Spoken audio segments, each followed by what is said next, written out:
क्योंकि ये जो सनातन धर्म है ना, इसने हमेशा माफ़ी की बात कही है, इसने हमेशा अच्छाई की बात कही है, इसने हमेशा इंसानियत की बात कही है। जिहाद, तलाक, ये सारी बातें नहीं कही है सनातन धर्म ने। तो मैं क्यों ना मानूं इस धर्म को।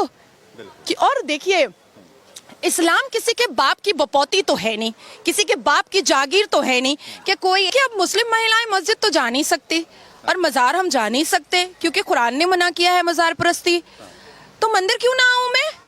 इस्लाम किसी के बाप की बपौती तो है नहीं, किसी के बाप की जागीर तो है नहीं कि कोई एक दाढ़ी टोपी वाला आएगा और मुझे कहेगा कि नाजिया ने पूजा कर दिया तो अब नाजिया मुसलमान नहीं है, या नाजिया अपना नाम चेंज कर लो। मैं जिन्ना को मानूं? मैं थूकती हूँ पाकिस्तान पर, मैं नहीं मान सकती पाकिस्तान को। और जिन मुसलमानों को भी इतनी मोहब्बत है पाकिस्तान वालों से, दरवाजा खुलवा देती हूँ, चले जाएं, आटा और चावल का लाइन लगा ले। चाइना इनका आका है, चाइना इनका अब्बा है पाकिस्तान का। जब चाइना में मस्जिदें तोड़ करके बाथरूम बनाया जाता है तब ये पाकिस्तान वाले भी चुप रहते हैं और असदुद्दीन अवैसी भी चुप रहते हैं। मुसलमान महिलाएं आज़ादी का जश्न मना करके घुंघरू तोड़ रही हैं और मुसलमान पुरुष चूड़ियां तोड़ रहे हैं। समझ नहीं आ रहा है उनको। हाय, अब क्या करेंगे, अब कैसे इनको टारगेट करेंगे, अब कैसे इनका हलाला करेंगे, अब कैसे इनको परफ्यूम लगाने पे प्रोस्टिट्यूट बोलेंगे, अब कैसे इन पर पाबंदियां लगाएंगे, अब 14 साल की बच्ची से निकाह का मजा कैसे लेंगे। तो चूड़ियां तोड़ने दीजिए ना, मजा आता है मुझे देखने में। भाई तू मेरी छाती मत देखना, तू मेरा चेहरा देखना। छाती क्यों देखता है? और अपनी नजरें नीची कर ले, अपनी नजर में शर्म ले आ, तो तुझे फिर मेरे पर्दे का एहसास ही नहीं होगा। जाकर पूछो चाय वाले से, संघर्ष क्या होता है, पेट की भूख क्या होती है, पसीना क्या होता है, छत का एहसास क्या होता है, जाड़े में कंबल का एहसास क्या होता है। ये कोई गरीब व्यक्ति का बेटा ही बता सकता है जो बैठा है ना बड़े से चेयर पर, जिसका नाम नरेंद्र दामोदर दास मोदी है। नमस्कार, मैं सुमित तिवारी, द न्यूज़पेपर में आप सभी का बहुत बहुत स्वागत है। आज हमारे साथ बात करने के लिए एक बार फिर से नाजिया खान जी जुड़ गई हैं। इसके पहले इनका इंटरव्यू किया था जिससे आप लोगों ने बहुत प्यार दिया और आपकी डिमांड, नाजिया खान यहाँ पे आई हैं, उनसे फिर से आज इंटरव्यू किया जाएगा, उनसे बात किया जाएगा कि देश में G20 समिट हुआ, सक्सेसफुल हुआ, जिसका असर पाकिस्तान में दिखाई दिया। और साथ ही बात करेंगे UCC यानी कि यूनिफॉर्म सिविल कोड पर। इन्हीं सारे मुद्दों पर बात करने के लिए हमारे साथ में जुड़ी है नाजिया खान जी। नाजिया जी, आपका बहुत बहुत स्वागत है एक बार फिर से। Thank you so much. आपका बहुत वीडियो वायरल हुआ था, बहुत लोगों ने प्यार किया, आपने कैसा लगा? बहुत अच्छा लगा। जनता का प्रेम, लोगों का प्रेम, अपनों का प्रेम जब मिलता है ना तो और उत्साह बढ़ती है और हिम्मत बढ़ती है। लगता है कि हाँ, सही दिशा पे जा रहे हैं। और जब कोई थोड़ी सी कटाक्ष करता है तब तो और ज़्यादा यकीन हो जाता है कि अच्छा, दिशा सही है तब तो। अच्छा। तो अभी आप मंदिर में आई थी? हाँ जी, मंदिर आई थी दर्शन करने। हाँ, दर्शन करा मैंने। मैं अंदर गई और दर्शन किया है, पूजा की है। बहुत अच्छा लगा, बहुत बहुत अच्छा लगा। इतना सुकून लग रहा है कि मैं आपको बता नहीं सकती हूँ। आपको तो लग रहा है, लेकिन एक दूसरी तरफ सुकून नहीं होता। देखिए, अब मुस्लिम महिलाएं मस्जिद तो जा नहीं सकती और मज़ार हम जा नहीं सकते क्योंकि कुरान ने मना किया है मज़ार परस्ती। तो मंदिर क्यों ना आऊँ मैं। और मैं तो अल्लाह और भगवान के बीच में कोई डिफरेंसेस पैदा ही नहीं करती। और हमारे माँ बाप ने तो हमें ऐसी परवरिश नहीं दी है कि मैं जात पात, जाति, धर्म ये सब मैं मानूं। मैं तो बिल्कुल नहीं मान सकती ये सारी चीजें। इस्लाम में हराम है ना? किसने कहा? बोलते हैं इस्लाम में हराम है मूर्ति की पूजा करना। देखिए, इस्लाम में ये जो अल्लाह के मानने वाले जो अभी धर्म के ठेकेदार बनकर बैठे हैं वो तो चर्च भी नहीं जाते, पर कुरान में तो सूरह मरियम है ना। वो तो ईसा मसीह को कैंडल जलाने के लिए चर्च भी नहीं जाते, पर प्रॉफिट में तो ईसा मसीह भी है ना। तो क्यों नहीं जाते? फिर कुरान से सूरह मरियम हटा दिया जाए ना, क्योंकि सूरह मरियम तो पढ़ाया जाता है। और खास करके मुस्लिम महिलाएं जब प्रेग्नेंट होती हैं तो उनको कहा जाता है कि सूरह मरियम पढ़ें ताकि लेबर पेन में आराम होगा। और भी बहुत सारी चीजें बताई जाती हैं। तो जब सूरह मरियम हम कुरान में पढ़ सकते हैं तो हम चर्च क्यों नहीं जा सकते हैं? और मैं कहना चाहती हूँ कि काफिर बोलना ना बंद कर दें, ये धर्म के ठेकेदार हिंदुओं को बंद कर दें। एक दाढ़ी टोपी वाला आएगा और मुझे कहेगा कि नाजिया ने पूजा कर दिया तो अब नाजिया मुसलमान नहीं है, या नाजिया अपना नाम चेंज कर लो। मेरा नामकरण करने वाले, मेरा नाम रखने वाले ये कौन नए लोग हैं? मैं तो इनको नहीं जानती। मेरा नाम मेरे माता पिता ने रखा है और इस नाम के साथ और इस इस्लाम धर्म के साथ मैं हनुमान मंदिर भी जाऊंगी, मैं शिव मंदिर भी जाऊंगी, मैं सब कुछ करूंगी, मैं गंगा स्नान भी करूंगी, सब कुछ करूंगी। मैं देखना चाहती हूँ कि वो कौन धर्म के ठेकेदार हैं जो ना कुरान मानते हैं ना और और सिर्फ हदीस और जिन्ना के बनाए हुए 1937 के शरिया लॉ को मानते हैं। मैं क्यों मानूंगी? मैं नहीं मानूंगी जिन्ना के बनाए हुए 1937 के शरिया लॉ को, और मुझे कोई मानने पर मजबूर भी नहीं कर सकता है। मौलवी भी नहीं? मौलवी भी नहीं। मैं जिन्ना को मानूं? मैं थूकती हूँ पाकिस्तान पर? मैं नहीं मान सकती पाकिस्तान को। और जिन मुसलमानों को भी इतनी मोहब्बत है पाकिस्तान वालों से, दरवाजा खुलवा देती हूँ, चले जाएं, आटा और चावल का लाइन लगा ले। हिंदुस्तान में वंदे मातरम अगर ना बोल सकते हैं, हिंदुस्तान के नेशनल एंथम पर अगर खड़े नहीं हो सकते हैं, हिंदुस्तान के संविधान को अगर मुसलमान नहीं मान सकते हैं, तो आपके बाप की बपौती या अम्मा का जहेज नहीं है हिंदुस्तान। इस भूमि पर और इस धरती पर अगर रह रहे हैं, यहाँ से कमा रहे हैं, यहाँ पर सुरक्षित है, तो इस भूमि और इस धरती को सम्मान देना पड़ेगा, मान देना पड़ेगा, मर्यादा देना पड़ेगा। भारत में G20 समिट हुआ, सक्सेसफुल हुआ यहाँ पर, लेकिन इसका असर पाकिस्तान में दिखाई दिया। नरेंद्र मोदी सऊदी के प्रिंस से जब गले मिल रहे थे तो पाकिस्तान में एक तरफ पसीना छूट रहा था। कैसे देखते हैं इसे आप? देखिए, मुझे टारगेट करना आसान है। क्यों नहीं कोई फतवा अभी 24 घंटे में आया सऊदी के प्रिंस खुर्शीद साहब के लिए?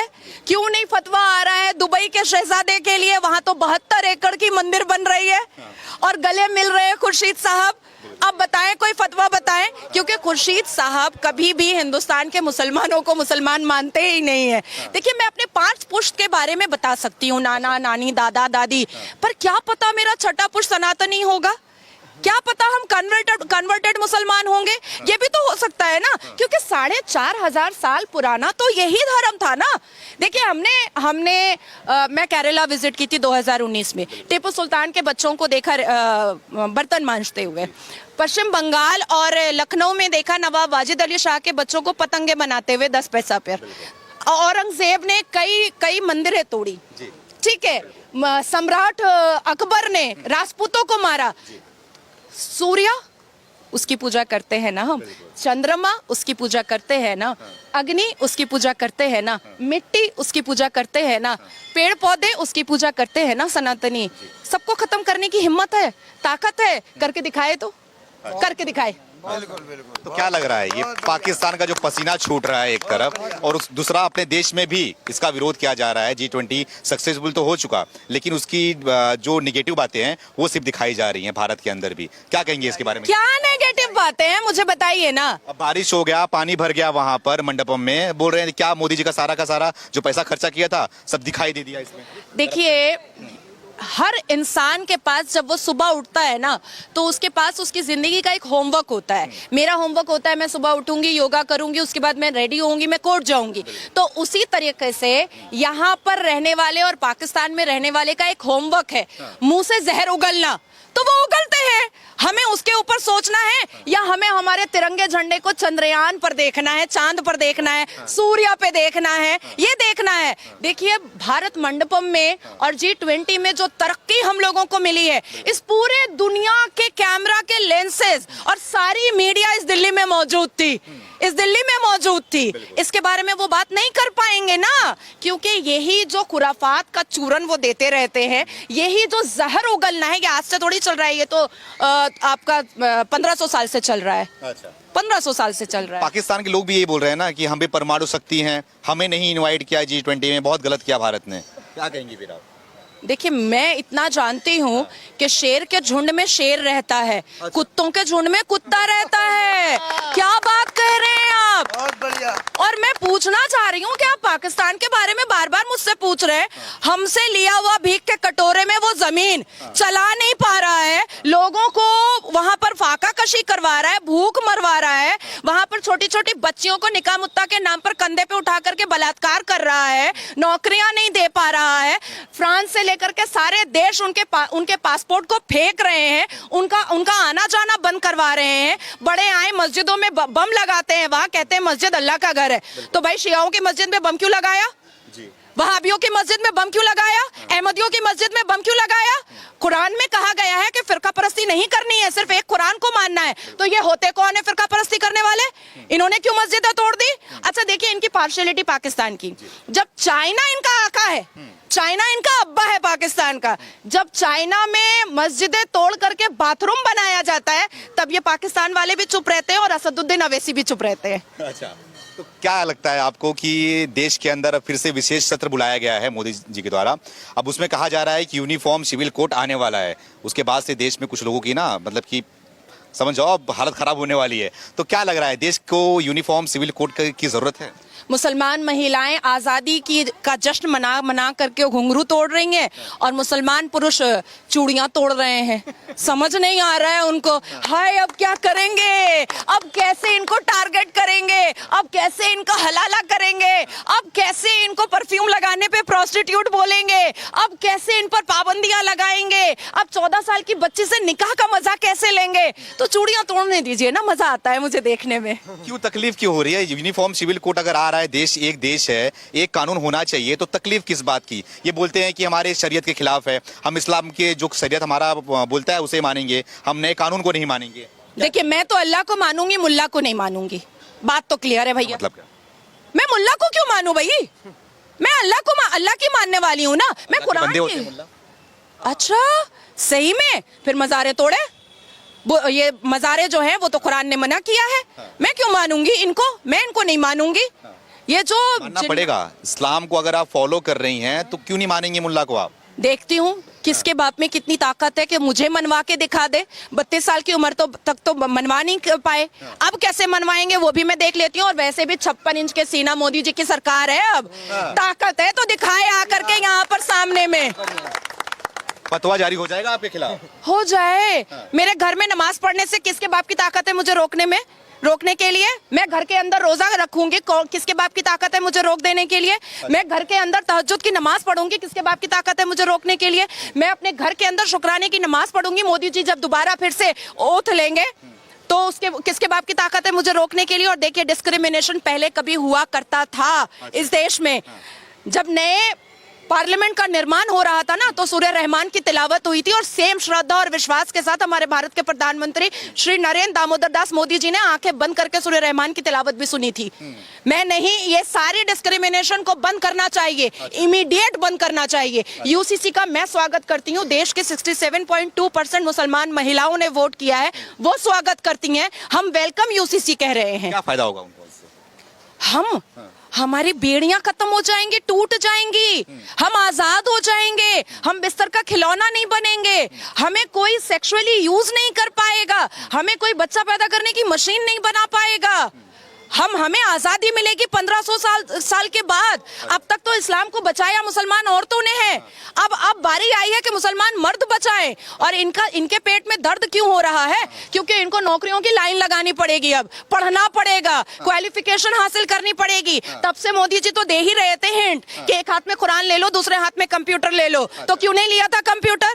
तो क्या है दूसरे हाथ में? दूसरे हाथ में फितरा और ज़कात है ना सबके। रमजान आने की खुशी से ज्यादा ज़कात लेने की खुशी में पड़ जाते हैं।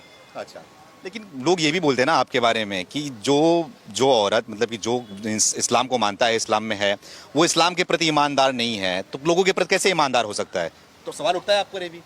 देखिए मेरे लिए सवाल उठता है तो ये सवाल तो मैं उन पर भी उठा रही हूँ ना कि कुरान में बहुत सारी चीजों की ममानियत है, मना किया गया है, गुनाह बोला गया है, तो क्यों नहीं कर रहे हैं? सिर्फ 4 शादी करेंगे, बच्चे अल्लाह की देन है, बच्चे पैदा करेंगे, हम 72 वर्जिन हूरे लेंगे, सिर्फ यहीं पर इस्लाम है भैया। बाकी जो कुरान में 30 पारे में लिखा हुआ है उसको नहीं मानेंगे, उसको भी तो मानना चाहिए ना। तो ये तमाम मौलवी मुल्ला पहले खुद कुरान अच्छे से पढ़ें, जिन्ना के बनाए हुए शरिया लॉ को कूड़े में फेंकें, पहले कुरान पढ़ें अच्छे से, कुरान की बातों को मानना स्टार्ट करें, फिर अपने आप हम इज्जत दे देंगे। तो आप बोल रही हैं कि 72 हूरे के बारे में बात कर रही हैं, क्या होता है 72 हूरे? थोड़ा यहाँ पे लोग खड़े हैं, उनको समझाइए कि 72 हूरे का मतलब क्या होता है। देखिए अगर मान लीजिए मैंने आपको कन्विंस कर लिया, कन्विंस करने के बाद मैंने आपको इस्लाम कबूल करवा दिया, तो अल्लाह की नज़र में और प्रॉफिट मोहम्मद सल्लल्लाहु अलैहि वसल्लम की नज़र में मैं बहुत अच्छी मुसलमान हो गई। अब अगर मैं मर्द होती, क्योंकि मैं औरत हूँ इसलिए मुझे जन्नत में भी कुछ नहीं मिलने वाला है, अगर मैं मर्द होती तो मुझे खूबसूरत तराशी हुई 72 वर्जिन हो रहे जिसकी वर्जिनिटी ब्रेक नहीं हुई है, वर्जिन हूरे मुझे आसमान पर मिलेगी, 135 फुट की होगी, जिससे जो छीकेंगी तो नहरें बनेंगी, थूकेंगी तो चश्मे बन जाएंगे। तो ये सारी ठरकबाजियां जन्नत में होंगी। मतलब धरती तो गंदा करके रखा ही है बच्चे पैदा कर करके, अब जन्नत में भी ठरक और बच्चे पैदा करने का इनको बहुत शौक है। सही बात। तो क्या क्या इसमें क्या दिक्कत है? अगर कोई बोल रहा है, कोई मुसलमान भाई हमारा बोल रहा है कि हमें 10 बच्चा चाहिए, तो उसमें तकलीफ क्या है? क्या किसी को तकलीफ होगी? आपको ऐसा लगता है आपके 10 बच्चे हो जाने चाहिए? मुझे तो नहीं लगता। तो फिर आप कैसे सोच रहे हैं? आप इंसान है ना, वो उसकी सोच है ना, सामने वाले की सोच है। तो उस सोच को तो बदलनी है ना। देखिए हमारा तो इस्लाम भी मॉडिफाई हुआ है, तौरात, ज़बूर, बाइबल, इंजील, तब कुरान आया है। तो मॉडिफिकेशन तो कुरान आने से पहले हुआ है। तो आज अगर यूसीसी के द्वारा मॉडिफिकेशन आ रहा है इस्लाम धर्म में, तो इसमें प्रॉब्लम कहाँ पर है? प्रॉब्लम यहाँ पर है कि 4 शादियां बंद हो जाएंगी। अब देखिए फिर वही ठरक आ गया ना, फिर मैं बोलूंगी लस्ट।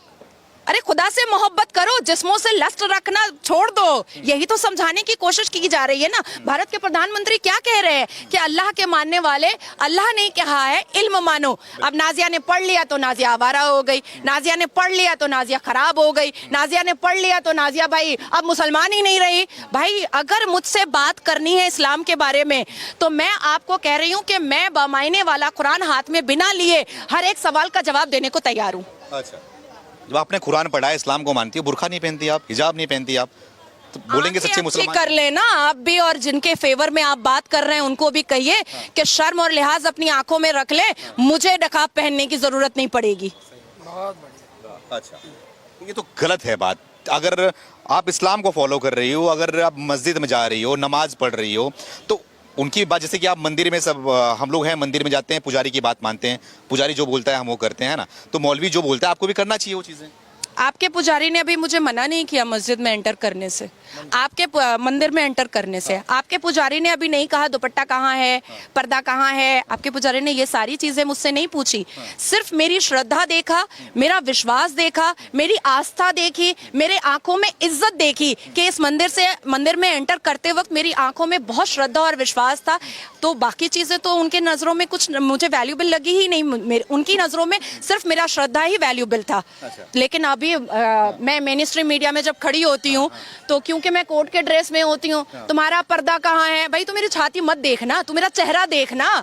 छाती क्यों देखता है? और अपनी नजरें नीची कर ले, अपनी नजर में शर्म ले आ, तो तुझे फिर मेरे पर्दे का एहसास ही नहीं होगा। देखिए पाखंडियों की फौज को अब खत्म करने का वक्त आया है। अच्छा, तो क्या जो बुरखा पहन रही हैं, जो हिजाब पहन रही हैं, इनको रोक लोगे आप? चेंज अवेयरनेस बहुत जरूरी है।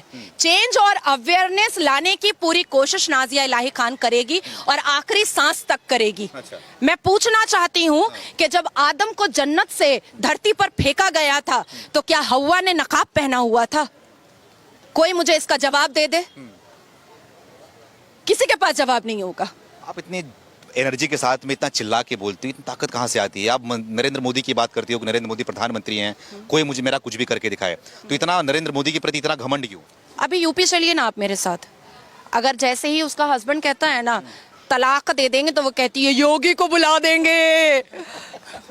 अभी आप सोचो, भूल जाता है, दिमाग खराब हो जाता है। बंगाल में आप चाहिए कोई तलाक होता है तो सबसे पहले लड़की के दिमाग में आता है नाजिया इलाही खान के पास चलो, मजा चखा देगी।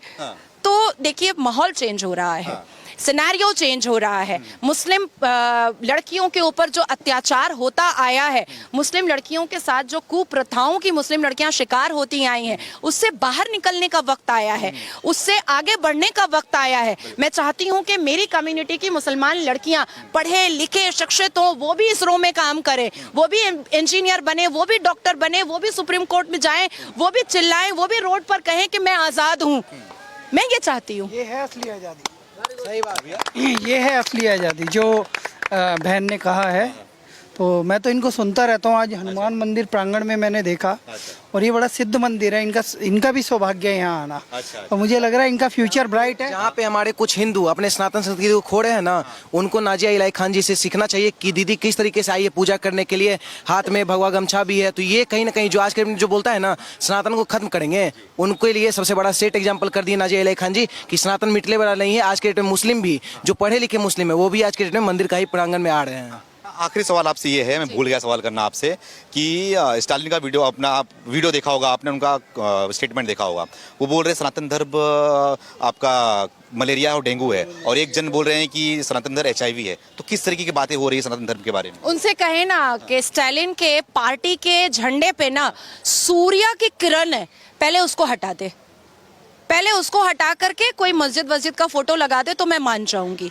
दूसरी बात मैं ये कहना चाहूंगी कि सनातन के मानने वाले उनका जो विश्वास होता है वो बहुत अटल होता है। तीसरी मैं बात बताऊंगी कि मेरी माँ इटली की नहीं है, फॉरेनर नहीं है, ठीक है।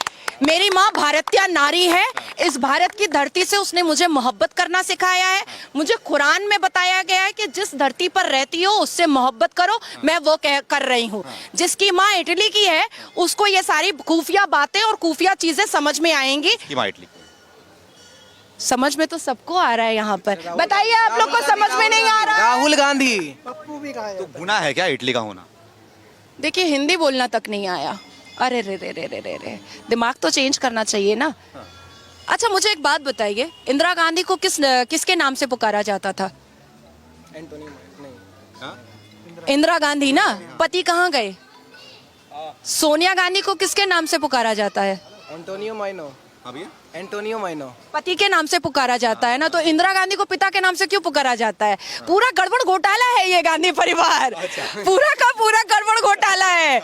सासू माँ है जो पति का नाम नहीं लेना चाहती, बहू रानी है जो पति के नाम पे ही टिके रहना चाहती है, बेटी है जो वाड्रा बोलने से परेशान होती है, प्रियंका गांधी बोलो तो खुश हो जाती है। Nepotism, a baby born with a golden spoon. जाकर पूछो चाय वाले से संघर्ष क्या होता है, पेट की भूख क्या होती है, पसीना क्या होता है, छत का एहसास क्या होता है, जाड़े में कंबल का एहसास क्या होता है। ये कोई गरीब व्यक्ति का बेटा ही बता सकता है जो बैठा है ना बड़े से चेयर पर, जिसका नाम नरेंद्र दामोदर दास मोदी है। 24 में क्या लग रहा है, सारी विपक्षी पार्टियां एकजुट हो गई हैं, राहुल गांधी रेस में लग रहे हैं? मैं कहती हूँ